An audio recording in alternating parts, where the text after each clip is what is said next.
wisdom, prudentia, justice, justitia, temperance, temperantia, courage. fortitudo. Applying ancient philosophy to modern life, this is the Sunday Stoic.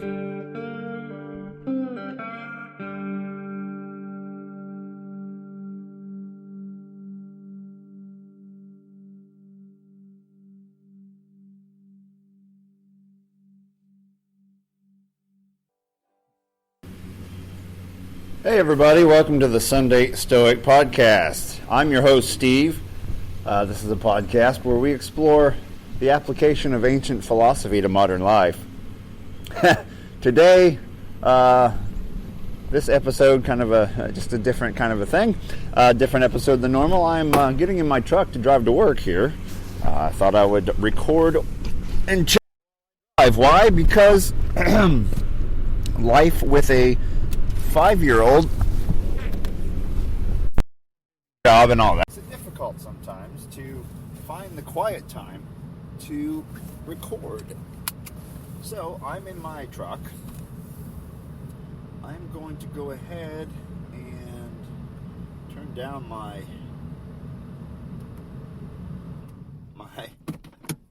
heater so you can hear me even though it's below freezing outside.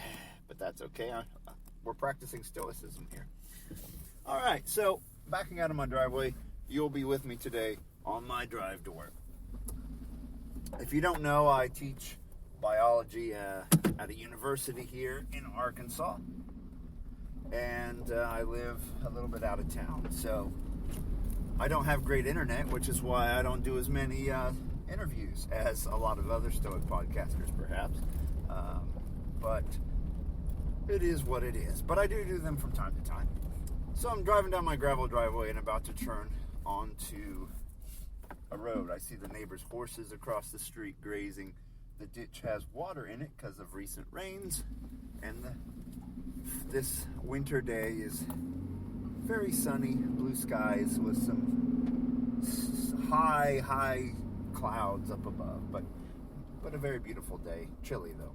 So today I want to talk to you a little bit about the concept that as Stoics, let me move my seatbelt. I think it's on my microphone. That's awesome. Okay, so as Stoics, we are called to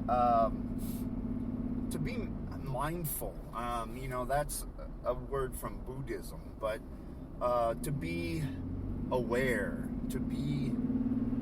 of the present moment. Because the past is dead. Your 5-year-old self is dead. Yourself 5 minutes ago is dead. And the future is not here yet. So we are called to, maybe called, not the word, but instructed, whatever you want to call it, to live in the present, because we know that we can only affect things that we can control. That's where we're to put our efforts if we want to have a chance at eudaimonia, the flourishing life. And so the present moment is all we have. Now, yeah, we can think about the future a little bit and kind of prepare so we can ensure to make good decisions when it arrives. But if we're stewing about an uncertain future, that leads to anxiety and worry, and it causes us to miss the present moment. And if we're worrying about the past, things that are already done that can't be controlled, then we are also missing the present moment. And then, as Marcus Aurelius likes to say, in the present moment, we have to think about what it is we want to accomplish. And one of the things he tells himself repeatedly is that his actions in the present moment should be directed to the good of all, to the good of others. He wants his actions to be directed to the good of others, and his internal world, his mind, he wants to accept the things that are beyond his power, and he wants to make objective judgments. So, for example, this guy who's thinking about pulling out in front of me right now, don't do it, I would say, rather than this jerk wants to pull out in front of me, I would say, this person may, with that, I said it before with, anger. This guy wants to pull out in front of me. What an inconsiderate jerk. So I'm seeing something. I'm adding judgments to it. I'm getting upset by it. And those all happen in succession. Marcus advocates saying, there is a vehicle with a person in it that may pull out in front of me. Huh. And someone just did, as I said, that off a side road here. But anyway, if you try to say it in an objective way without adding value judgments, then you're not going to have that surge of emotion attached to it. You know, that SOB just pulled out in front of me. Sorry if that's too loud for this little microphone I have clipped on. But anyway, you're going to get the audio quality you get, and I'm sure you've come to expect nothing but the best for the Sunday Stoic podcast. Anyway, yeah, I'm more of a journal than a professional radio show, so bear with me. I'm an audio journal. So we need to be in the moment. We need to be aware of our external world so we know how to react, but we need to also be monitoring our internal world. And we have to set our goals, like in the morning. Like, what is it we're trying to maintain today? If you don't have any goals in mind, then it's going to be harder to monitor yourself and do a course correction internally if you don't know what course you're aiming for. So we're aiming for greatness of spirit, for example. And how does one accomplish greatness of spirit? Well, one way is through Stoic meditation, imagining yourself rising out of your body into the cosmos and beyond, and exploring the vastness of the cosmos and the vastness of time. Seeing things from the perspective of the cosmos, or of God, or of nature. Remembering that you're just a little player in this game. The world is not about you.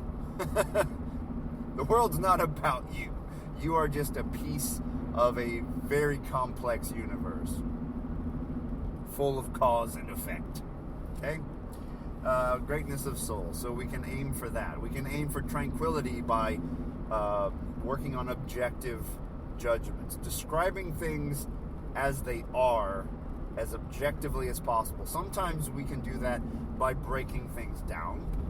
For example, at the moment, let's just say my son is just totally enamored, totally wants this toy, the Indominus Rex Jurassic World toy, this dinosaur. He just is convinced that it's the end-all, be-all of toys, and that if he has it, he will be the happiest kid in the world, and he'll play with it constantly. And, he's 5, so this would be hard for him. But let's say how do we break that down? Well, what you're craving is some solidified petroleum products and springs and wires made of some metal. Let's break it down to what it's made out of, right? You're craving future landfill material is what you're craving. Imagine one day that toy will be either recycled or more than likely in a landfill. I'm pretty sure when I put out my recycling, it just goes into a landfill here anyway. But anyway, so that's what you're craving ultimately. So try to think of it objectively, or that might not even be objective. That might be adding ideas to what something is in the opposite direction, something that would tame down your craving for it. Marcus does that all the time in the meditations. He describes sex as friction, right? There's friction. He describes purple robes as cloth dyed with the blood of a shellfish. He does this all the time to remind himself that these things that he and others crave ultimately are just things. Things that will pass. Things that have no real divine origin. They are just stuff. But what does have divine origin, according to the Stoics? That is your inner self, your center of judgment, kind of the pilot in command of you, this little spark of the universe. That may not be what modern science tells us how it works, but it's a good metaphor regardless. So we have this inner self that we have to cultivate. We have to nourish through practice by setting our intentions. And one of the intentions I think that is important is the intention that kind of like everything has two handles, the reading from Epictetus. There's the thing you want to accomplish, but I'm kind of overextending the metaphor here, but I'm going to use it in my own way. Your day has two handles, okay? Two ways you can grab it. One, you've got to accomplish this. You have a meeting. You got to get to work. You got to do this. You got to do that. I'm currently driving about 60 miles per hour on a 4-lane stretch of road heading towards town. I got to get to work. But anything could happen between here and work to slow that down, to stop my progress. I'm not in control of that. At least I'm not in control of much of that. I can react to that. So I am in control, though. The other handle of my day is I intend to maintain my equanimity. So we have magnanimity, this greatness of soul, remembering that we are not the center of the universe, that we are seeing things from the perspective of nature. And then we have equanimity, which is our even keel. We want our happiness to stay and our emotions to stay fairly constant, not absent. We're not talking about absence of emotion, but we don't want things that happen to obstruct our plans to cause spikes of anger or anxiety. We don't want to become overjoyed at silly things. I mean, we can feel something akin to joy, sure, but we don't want to lose our minds. We want to be able to always have that faculty of reason available to us.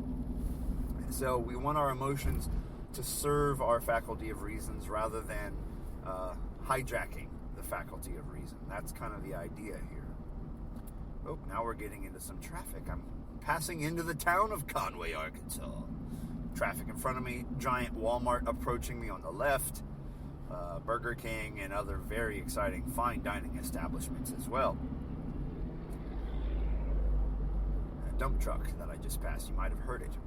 Anyway, so we are trying to monitor our internal lives all day. The Stoics go so far. I think it was Zeno or someone way before Marcus Aurelius even went so far as to say we're constantly under a state of tension as Stoics. We're supposed to be monitoring ourselves. We're not just like, hey man, relax, chill out, let it go. In some ways, I guess you could say that's kind of true, but ultimately what we're trying to do is monitor ourselves, making sure that our choices are the right choices, that they are pursuing virtue and pursuing virtue by the course of reason. So we're always monitoring ourselves constantly. And the Stoics go so far as to say even in your dreams you're not off the hook. So if you're dreaming about winning the lottery, you have failed. That's a classic Stoic, right? I don't know how much control we really have over all that, but the Stoics, at least some of them thought that you did have control over that. If you are technically on the hook still, you could still fail to maintain equanimity and magnanimity and the application of reason if in your dreams you go off the hook and you pursue lust, wealth, fame, fortune, and all these external things. If you're pursuing them in your dreams or getting angry in your dreams or scared in your dreams, you're frightened, then you need to work on yourself further. So I don't know how much of that is actually possible. I'm one who thinks that the sage, as put forth by the Stoics, is kind of a Christ-like figure, like an unattainable perfection. Pretty much a god in human form. And I don't know that our biology will admit that completely. And so, here comes a roundabout, about to go a roundabout. Conway is also known as the city of roundabouts because they have gone roundabout crazy in the last decade and put in roundabouts everywhere. And not everyone knows how to use them.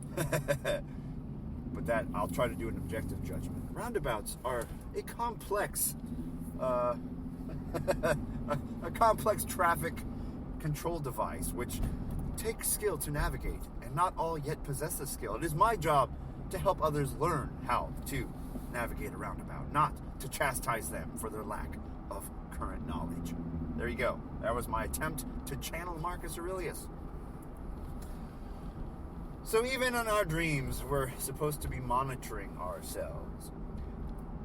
Now, if that's not cool with you, if you think, well, that's dumb, I don't want to monitor myself all the time, I just want to relax, then Epicureanism might be the school for you. I'm actually currently reading what's his name? I can't remember his first name. Hadot. I can't remember his French guy.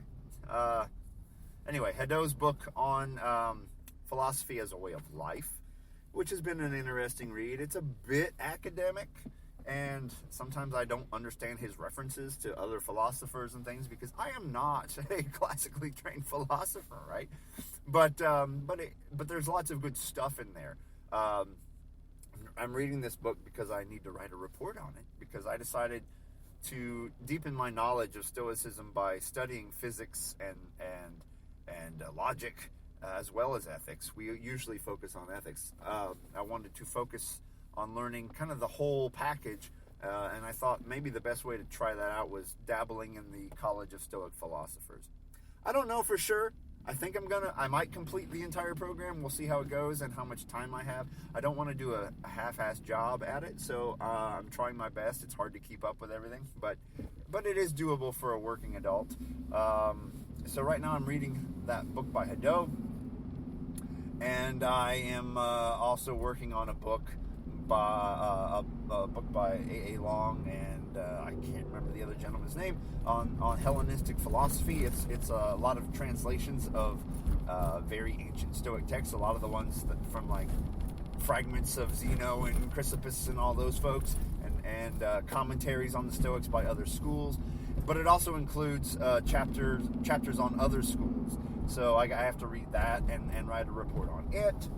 And at the same time, I am reading a book on argument and trying to write essays using arguments and developing kind of the Stoic argumentative method where syllogisms and things, logical syllogisms, and watching out for logical fallacies and all of that sort of thing. So hopefully decent training in that. I don't know if I've ever had a course in logic. If I did, I was 18 and didn't really absorb it at the time. So now I'm passing St. Joe's, the Catholic church, the lone Catholic church. It's a big Catholic church, only one here in this southern town, whereas where I grew up, Catholic churches are everywhere. Here, the Baptist churches are everywhere. Crossing the railroad tracks now, and getting pretty close to work. Passing the house where the nuns live and flea markets and things. Traffic is moderate but not terrible. Conway, where I live, by the way, is a town of about 55,000 people. Where I grew up, the town was 10,000 people. So to me, this is a pretty big city. Many of you would laugh at that idea. But I don't live in town. I kind of refuse.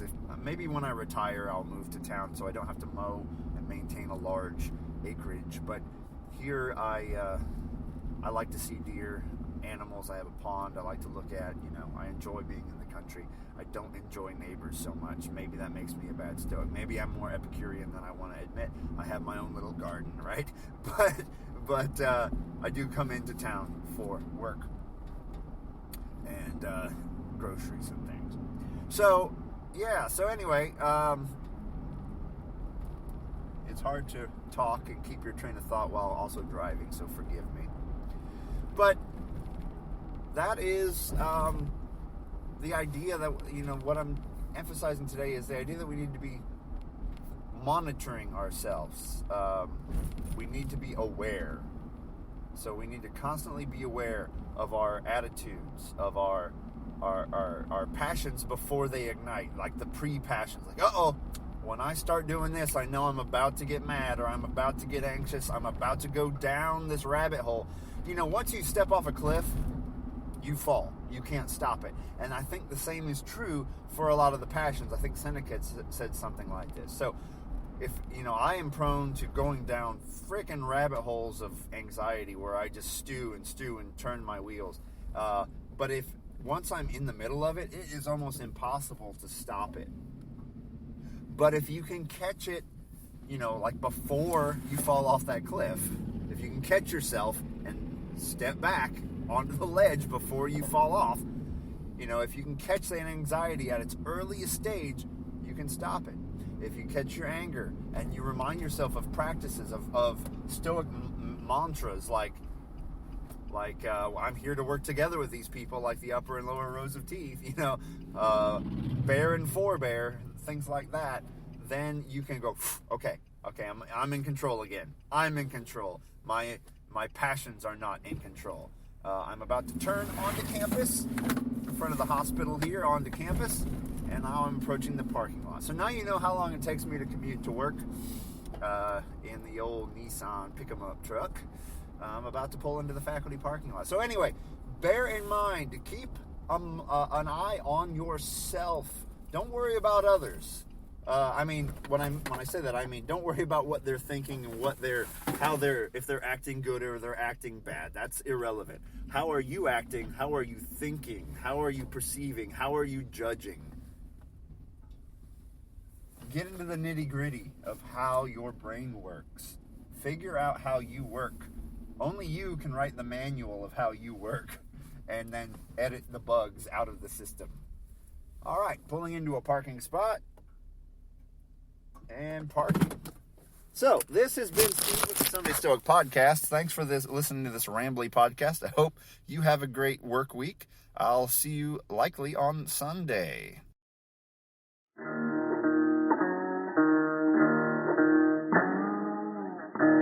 And Carpe Diem.